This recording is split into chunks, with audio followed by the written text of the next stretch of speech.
Was he the one-armed boxer? He wasn't the one-armed boxer. He was just a bum. I don't care who he was. I intend to kill every one-armed man that I come across here.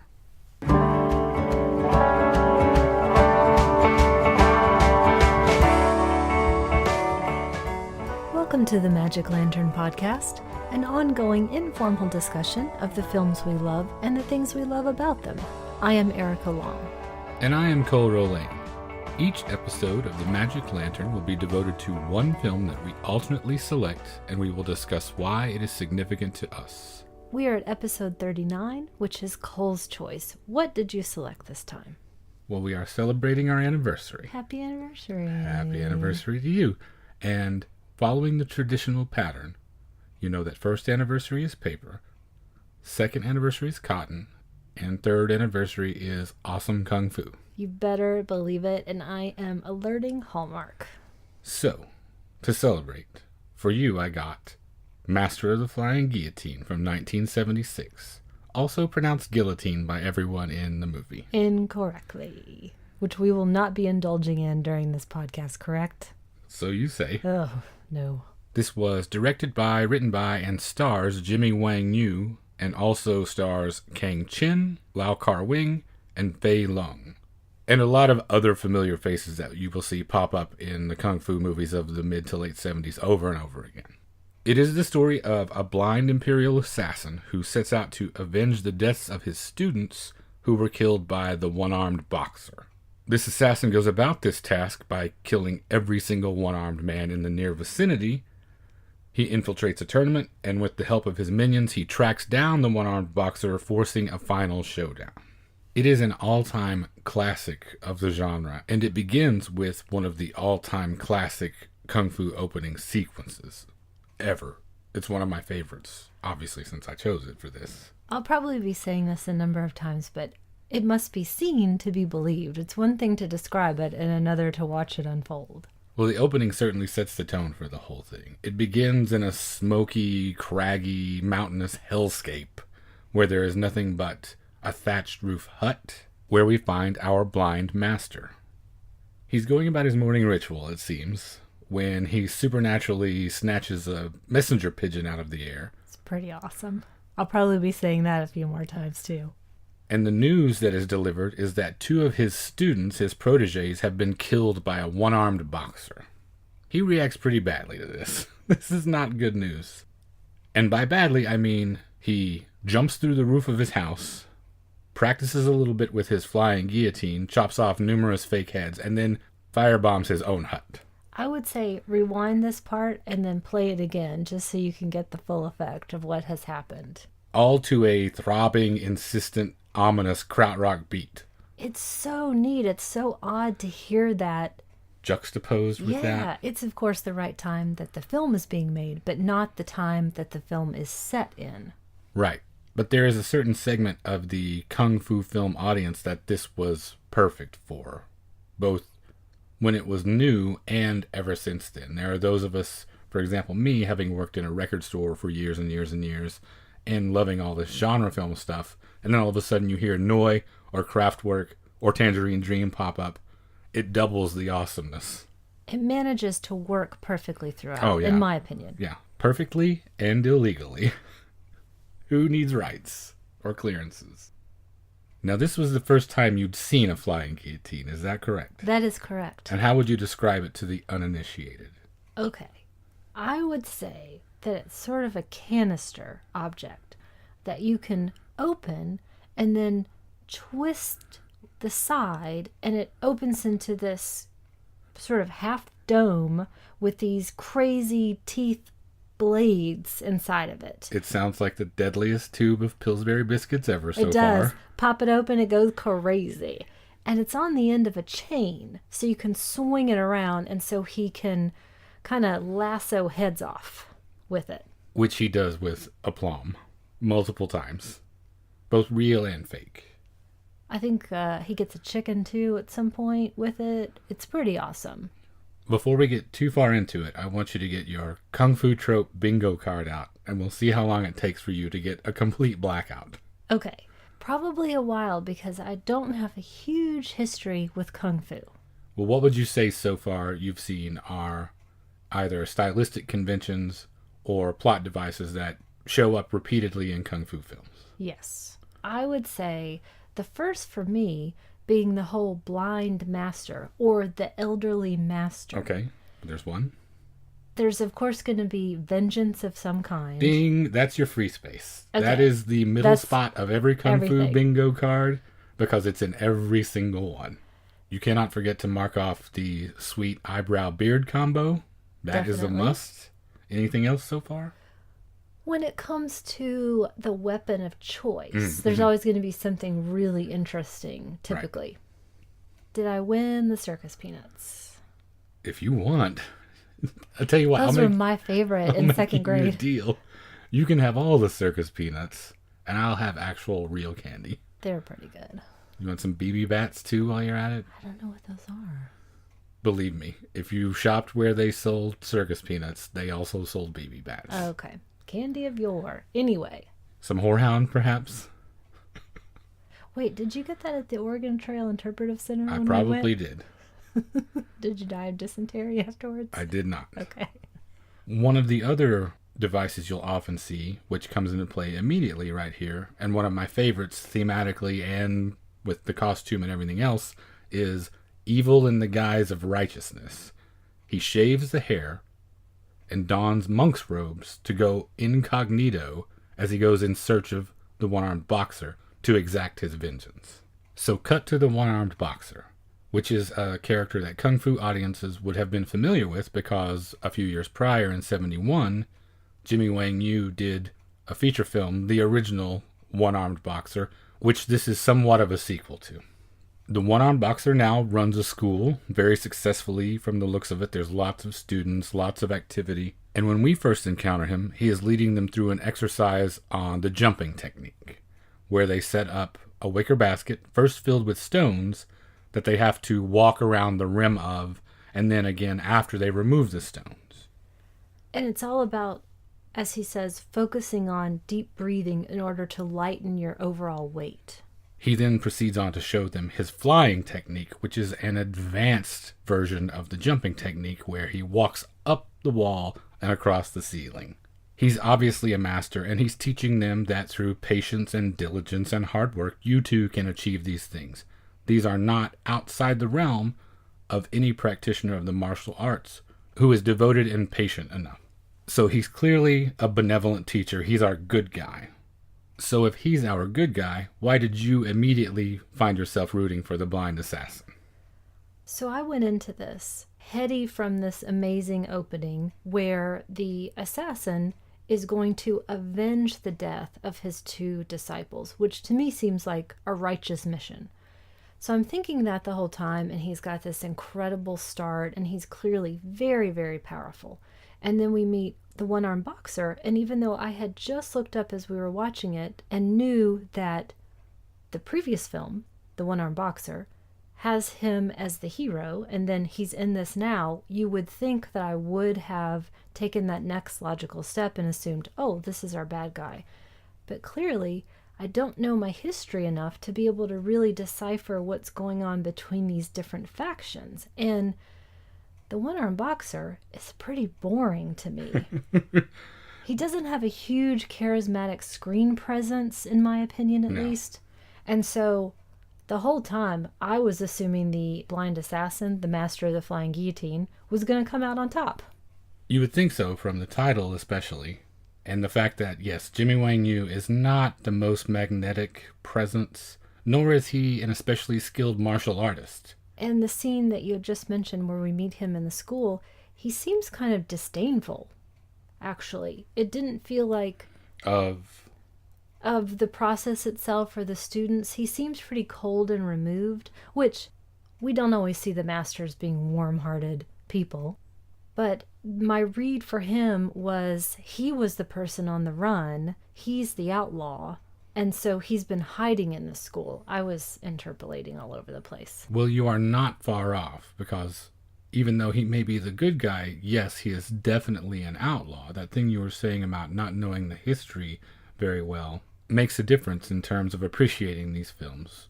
The voiceover narration at the very beginning outlines the political struggle between the Ming and the Qing dynasties, and if you know your history and you are aware of which side each of these characters represents, you, especially as a Chinese audience or a Taiwanese audience at the time, knew who was the good guy and who was the bad guy. And this outlaw rebel status is relevant right here because the one-armed boxer is invited to a tournament being held by the Eagle Claw School. At first he demurs, because Kung Fu is not about prizes or glory or victory, but his students plead with him to go and he relents, accepting the fact that it could be a learning experience for them even though he is not going to participate. But very importantly, he reminds them that we are Qing sympathizers and we must keep a low profile. So on your Kung Fu bingo card now, you should have also marked off the virtuous school angle, which is one that will frequently turn up. That's an idea that you are familiar with, right? Having only seen a few. Yes, often schools, and then the concept of a tournament. That's pretty common too, right? Oh, definitely. Okay. Whether it be righting wrongs or demonstrations of style. Right. In this case, you don't have the more common angle of rival schools, where you have the virtuous school or even a temple full of monks versus the bad guys in the palace. You have the solo virtuous school being assaulted by an individual and his minions more than a rival school. And this individual, our blind monk, is now traveling in search of the one-armed boxer. He stops at an inn where he hears a crude loudmouth who happens to have one arm, bragging about having killed 7 with one blow, not realizing they are flies, and that this guy is just a drunken braggart.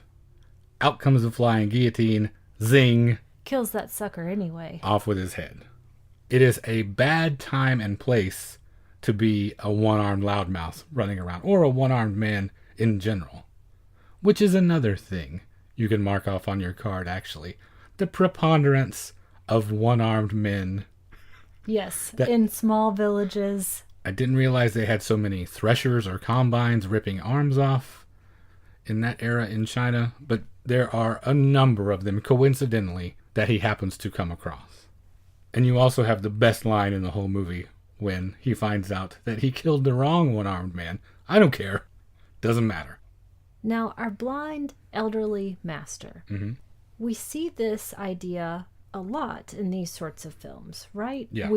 They're not actually elderly. They're played by younger people with old age makeup and hair and beards. Sometimes they're actually played by some of the elder statesmen of the Kung Fu firmament. True. In this one, that's not necessarily the case. So I remember watching these sorts of things as a kid, and that always confused me because I don't expect to see my grandpa show up and start kicking ass. Right. But it's quite accepted in these films. And I discovered with a little bit more reading, because it is an actual thing, that rather than the idea that you lose strength as an elderly person, this is about achieving such a higher level of discipline and authority and power and strength that it is not at all odd to see a very old person being the master of these other folks and having such a much higher skill level. Yes, they often will be teachers in most instances in these films, but there is always the point at which their skills come into play, and they are superior. And by the way, even though he has said he's going to kill indiscriminately, I'm still rooting for this guy. Right. Well, he's on his way to the tournament, which is where we find ourselves also at this point. There are 2 devices that are the absolute best, the most bang for your buck when it comes to Kung Fu films. The tournament and the training gauntlet or montage. We don't have the training sequence in this, unfortunately, but we have a kick-ass tournament. It is one of my favorites that I've ever seen. I'm really interested in what you made of how the tournament played out. Before we get there, I did notice at this point that I was actually really enjoying the direction and the camera work with this. For me, there were a nice mix of shots and a number of surprises. So it felt like it was so much more interesting than just let me just train the camera here and see the entire fight. It felt like he really filmed for what was important in the moment. So the actual camera work was as well choreographed as the combat itself. I think so. I really appreciated this aspect of the film. Now, as for the tournament itself, it is pretty goddamn awesome. We've got all these different styles that I love to see played against each other. And it's really excellent choreography, even to a novice to the genre like me. Did you think so as well, having seen so many more? Yeah, it's great. There's a little bit of wire work in it, but not a ton in the film in general and in a couple of spots in the tournament sequence. I did make a note for myself that when we see the monkey style, it seems like that is not wire work. No, it is not. That's just an acrobat. It's amazing. It's amazing to watch. It's really fun. Yeah, it was not uncommon for acrobats from the Peking Opera School to prominently figure in the Shaw Brothers and other films from that time period. And I love wire work. It can be really exhilarating to watch. And on the flip side, it's really fun to see just the natural ability. Was there anything about the tournament that stood out to you? Styles in particular or outcomes that you found surprising? Definitely. I've got a few of them. Okay. Starting with the Japanese fighter flying over the tenting to arrive in the tournament. Pretty great start. And there is cheating. There is a killer braid. Significantly cheating from the Japanese entry into the tournament. Which has a political implication. And we'll get into more of that in a little bit. I love the Iron Skin fighter. That was pretty neat. Ding, check another one off of your bingo card. Oh, I didn't even know. Yeah, that whole indestructible characteristic, that is one, along with the fact that the indestructible guy always loses. Always. If you are billed as the indestructible one, you can guarantee that somehow you have another mark on your card, which is the single weak point. Yes. I mentioned the monkey fighter earlier, and he backflips until his pants fall off. That's always going to be a high point. There was the yogi who's able to extend his arms. And then we've got the Thai fighter who brings his own jam to the party Right. to get ready for. He did pick his nose, which is the grossest thing ever, in addition to eating on camera. We should just get into the whole xenophobic part of how this tournament plays out right here. You've got the obvious biggest rift between the Chinese and the Japanese. Sino-Japanese relations were not great ever, maybe. The Japanese fighter in this case wins without a knife, is his name. Wins because he has knives. His whole thing is about deceit. And this is not just something that happens in this era. This portrayal of the Japanese and Chinese films extends all the way up into contemporary films. You'll see it in Ip Man, on and on and on. This issue will likely never be solved. Then you've got the Thai fighter, who is obviously very crude and boorish with his coughing and spitting and picking his nose. And the Indian fighter, the yogi, who is thrown in with these bad guys. Obviously, all the non-Chinese participants are somehow undesirable. Now, not having seen a ton of these, was that obvious to you at first blush, or did it just occur to you later after thinking about it? Did it stick out like a sore thumb? Yes and no. Okay. The yes part are those superficial things. For example, the brown face makeup. Okay. And the mannerisms. And the obvious cheating that's happening. Looking up more about it later, it becomes, as you mentioned, a fuller reading of the film. So we have one final battle at the tournament, which is won, coincidentally, by the one-armed snake fist fighter. Good news, bad news for him. He wins his battle. But because he's one-armed... Right. The master happens to show up. So he kills him. Surprise to no one. Well, no surprise to the viewer. Surprise to everyone in attendance at the tournament. That's true. It says again, nobody is going to stop me, not even a has-been like you, referring to the president of the tournament. He then kills the president. Pretty exciting. And starts throwing bombs like crazy. I need to get some of those. In case I ever need to make a hasty exit. And murder everyone. After I've cut a few heads off. Never know when those are going to come in handy. It's true. And by the way, I am still rooting for the master at Oh, this point. absolutely. Without a doubt. That tournament was pretty great, though. Yeah, it was fantastic. It's a long section and it's really fun. Yeah, the tournament is frequently the most bang for your buck in these films. You get to see such a multitude of styles. Now I have a bit of an aside here. Okay. We then transition back to the school, the OneArmed Boxer school. And he says that the school is going to close because of all of this senseless killing that's taking place. Now he says, or he frames it to the students as, this master of the flying guillotine, he is out to kill all kung fu experts. Not him, which, again, because I'm still rooting for the master at this point, I took it as a little bit of a cowardly dodge on his part. Cowardly dodge or convenient for Jimmy Wang Yu, who is not necessarily the greatest martial artist? Both. He's a very pragmatic fighter. I like that, because the entire final act now is about him laying traps, which will give him an advantage. He does have one arm. Yeah, but the other guy's blind, which I constantly am forgetting in Ding. the course of this. Check your card again right there. Okay. Disabilities abound, and somehow the two most prominent martial artists in the region happen to be a blind guy and a one-armed guy. So this entire final act is a series of the one-armed boxer luring the master's minions into a trap to dispatch them one at a time, and then a final showdown in a coffin shop with the master himself. Is there anything in this last section that particularly stands out to you? There's that little side tangent where we have the Japanese fighter and the daughter of the president. And the Japanese fighter's bargain basically is, give me the girl, I'll take her to Japan where she'll be safe, and then you and your students can get out of here. Again, that element of, what is his plan for this girl? It can't be great. No, considering the history of the two countries and the character's treacherous nature, I think there is a very definite implication of rape in that exchange that they don't go into necessarily, but I feel like it's a definite underlying threat. We next have a line that I really love when the yogi shows up with his owl, and he talks about how killing a coward is easier than insulting him. I really like that.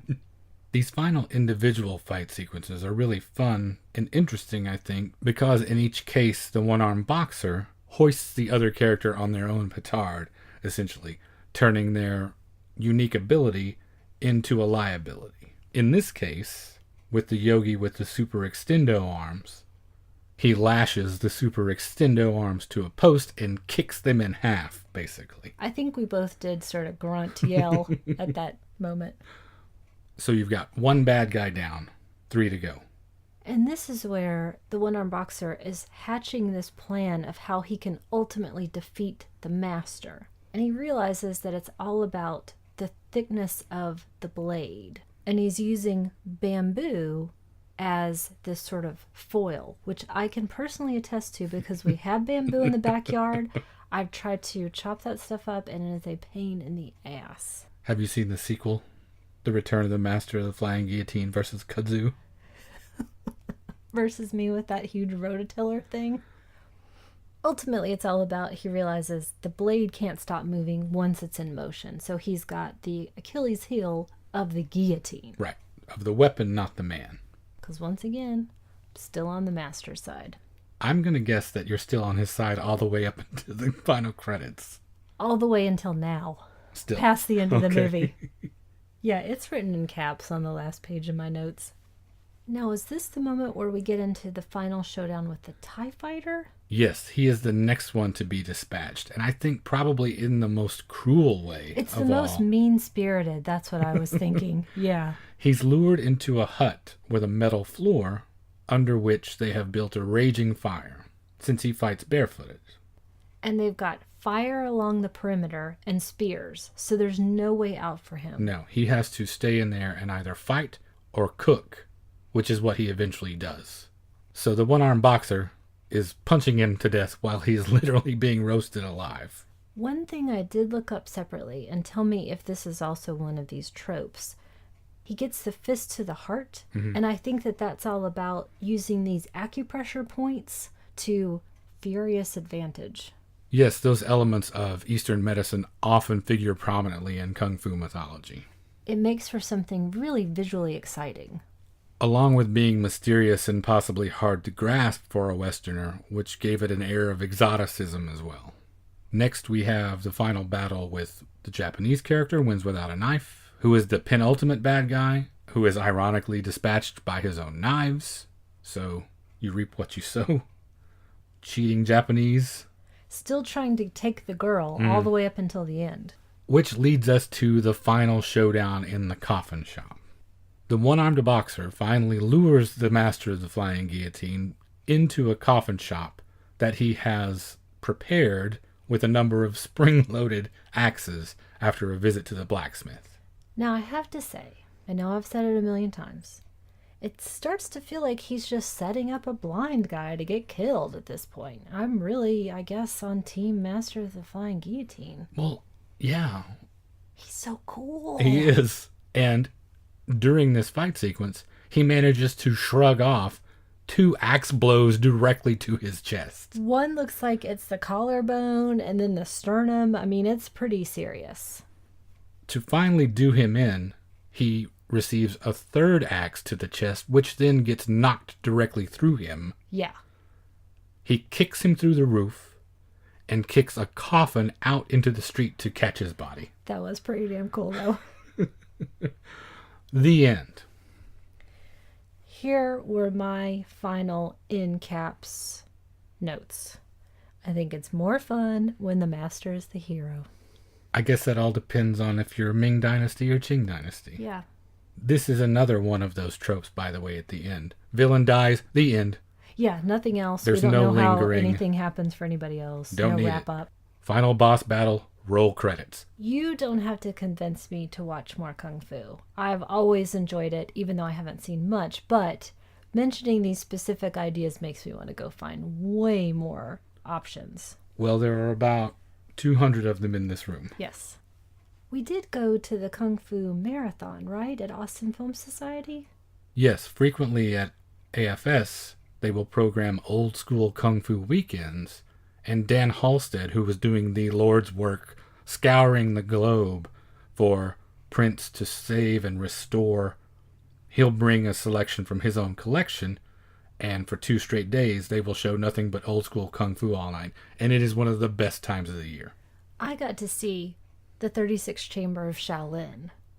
On the big screen for the first time you ever saw it. Yes. Which is indescribably awesome. However, full disclosure, there's always got to be one in these episodes. I think I fell asleep around maybe the 11th or 12th chamber because you can't have something that includes the words weekend or marathon or after dark or late night and expect me to be able to stay awake for No, it. 8:30 is your bedtime. It is. So I've got to go back and watch that. But the beginning that I saw was amazing. Yeah, you do. Yes. That and a billion other choices. So then, with so many great Kung Fu films, why did you choose this one as your first Kung Fu entry for the podcast? Because it's incredible. Did you just watch it? Hey, I'm not doubting it. I'm going to say this again just to drive the point home. The ending, he gets the 3rd axe kicked through his body, which then gets kicked through the roof, which is then caught by a coffin that's kicked into the street. It's true. That's all true. But having said that, it's not as though these other Kung Fu films are slouches in the exciting fighting department. True. To me, this one stands out for how bananas it is and how jam-packed full of styles and entertaining fights, and the whole notion that it was made in Taiwan is interesting to me because that exposes this thing that I frequently talk about with genre pictures of all sorts. None of this stuff is ever made in a vacuum. When you're turning out so many of these, and they turned out tons of them. In particular, Shaw Brothers and Golden Harvest are the 2 names you're going to see the most in terms of production companies. But there are other smaller ones as well. They turned out hundreds and hundreds of these in a very short time. For instance, Doris Lung, who plays Wu's daughter, the Eagle Claw School, in 1977, the year after this, she was in 14 films. Amazing. When you think of filmmaking in the States, for example, I can't think of an analog in genre pictures or in A pictures, especially. As a comparison, Jamie Lee Curtis, when she made Halloween, that stretch between Halloween and Halloween 2, she was in 12 movies. And they were pretty big for the genre. We're talking about The Fog, Prom Night, Terror Train, in addition to a couple of TV movies and other things. But in that same span of time, she only made a dozen pictures, whereas in 1 year, Doris Lung made 14, and was like that every year for several years. It would be as if Jamie Lee Curtis in that stretch between Halloween and Halloween 2 made 50 movies instead of 12. So they were incredibly prolific. And these actors were not just character actors or bit players. These were fan favorites and stars of the genre. So they made a ton of them. And when you're turning out these movies so fast, you're also unconsciously responding to cultural conditions at the time, I think. You see it in all sorts of examples. The Universal monster movies of the 30s. You see a lot of monsters we don't understand coming from Europe, and in particular, vaguely German villages. Recently, you have that whole spate of movies like Hostel and Turistas, which I think directly reflected our anxiety about how Americans were perceived abroad during the tail end of the Bush administration. When you make these movies so fast, all of these things bubble up to the surface, whether you mean them to or not. In the case of these films in particular, you'll see a lot of themes occur again and again. You see rebellion against cruel oppressors. You'll see righteousness or evil in the guise of righteousness. You'll see corrupt governments constantly, and it is no accident. And this film was made in Taiwan, which is seen basically as where Chinese democracy went when it left the mainland, when the mainland moved to communism. So you can view these films on a purely superficial level, which is easy because they're great fun. But if you know much about Chinese history, either ancient or recent or both, it reveals a whole lot more is going on than you might imagine. Does that mean then that it's okay for me to still root for the master, knowing what I know now? If you're comfortable with that, if you have your Maoist little red book that you want to shake at me, then you feel free to do that. I'm just saying, yes, the movies are great on their own, but frequently there is more to them than people often give them credit for. This one in particular, coming from Taiwan, has an extra layer of that buried meaning, perhaps. So in addition to how badass it is, it also has a lot of fun layers of political subtext. Well, I think you picked a great one to start out with. Now, how about then a recommendation? I'm going to stick with Kung Fu in this case because everyone should watch more of it. My recommendation this time is The 8-Diagram Pole Fighter from 1983, directed by Lau Kar-leung and starring Gordon Liu, who is a legend in the Kung Fu business. 36th Chamber of Shaolin, like you mentioned. He's a superstar. Yes. After betrayal and ambush, a family is all but wiped out, and one surviving son seeks refuge in a Buddhist monastery, which he is not initially cut out for. But he finally succeeds at his assimilation into Buddhism. But his sister is then put in danger by the people that killed his father and brothers in the opening, and he must break his Buddhist vows to exact revenge. Again, there's your revenge angle. I chose this one because it's not seen as often as it should be. It should be considered up there with all of the Kung Fu movies that everyone knows. 36th Chamber of Shaolin, all the Bruce Lee films that a lot of American audiences are familiar with. This is in that top tier of Kung Fu films. In addition to that, it also has, unlike this film, a really fantastic training gauntlet, and similar to this film, a coffin-based finale which will blow your mind. And we mentioned Gordon Liu. I can't think of another person who is more charismatic. Super iconic guy. So fun to watch. What about you? What's your recommendation? I have to say, for this one, I kind of took the path of least resistance. I mentioned that the list of Kung Fu or martial arts films that I've seen is not a long one. However, I think I chose an exemplary one. Okay. My other angle in choosing this was was the theme that I had mentioned earlier about the elderly master. So I chose 13 Assassins. Ooh, you went with those treacherous Japanese. Yes, I did. In this instance, we're talking samurai culture. Okay. It's about a group of assassins, the 13 assassins mentioned, who come together for a suicide mission to kill an evil lord. Can you think of, in recent memory, a target that is more deserving of an assassination than this evil lord? No, I cannot. He's truly inhumane on all levels. Now, going back to that theme before, it's great to see these elder statesmen, the actors acting their age, and they make up the assassination group. And they're in top form here. 13 Assassins is from 2010, directed by Takashi Miike. For me, the other film that I had seen before was Audition, which, again, for me, is an imperfect film. I know I'm in the minority on this one, but 13 Assassins is a perfect film. It's on the longer side, and it feels like it's 15 minutes. I could watch it right now.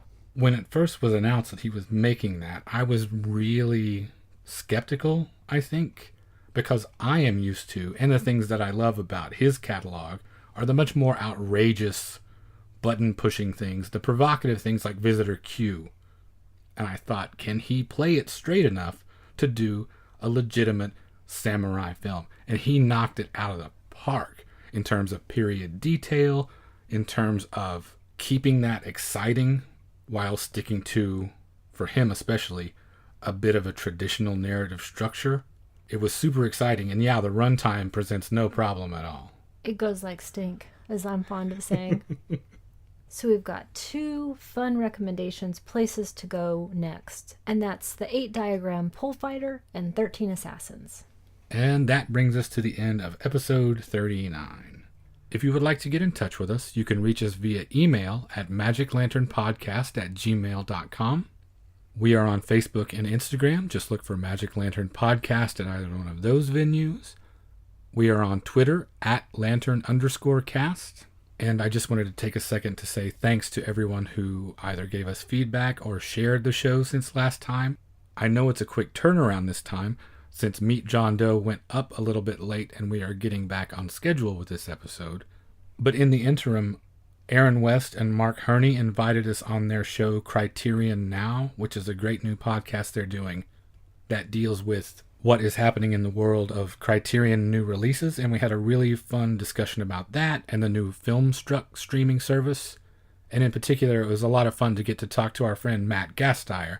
That conversation was a great time, so thanks to those guys for having us on. In addition to that, thanks to Mike Scharf, Jeff Duncanson for a lot of great feedback about Meet John Doe, Scott Morris and Craig Eastman over at the fantastic podcast Fuds on Film, Grindhouse Dave, as always, and Tim Lego. We are on iTunes, Stitcher Radio, and Google Play, or basically any podcatcher that you use. You can find us there. If you would like to leave us a rating and or review on any of those services, we would certainly appreciate it. And finally, you can find all of our episodes, including supplemental material, at our website, magiclanternpodcast.com. And thank you for listening to the Magic Lantern Podcast.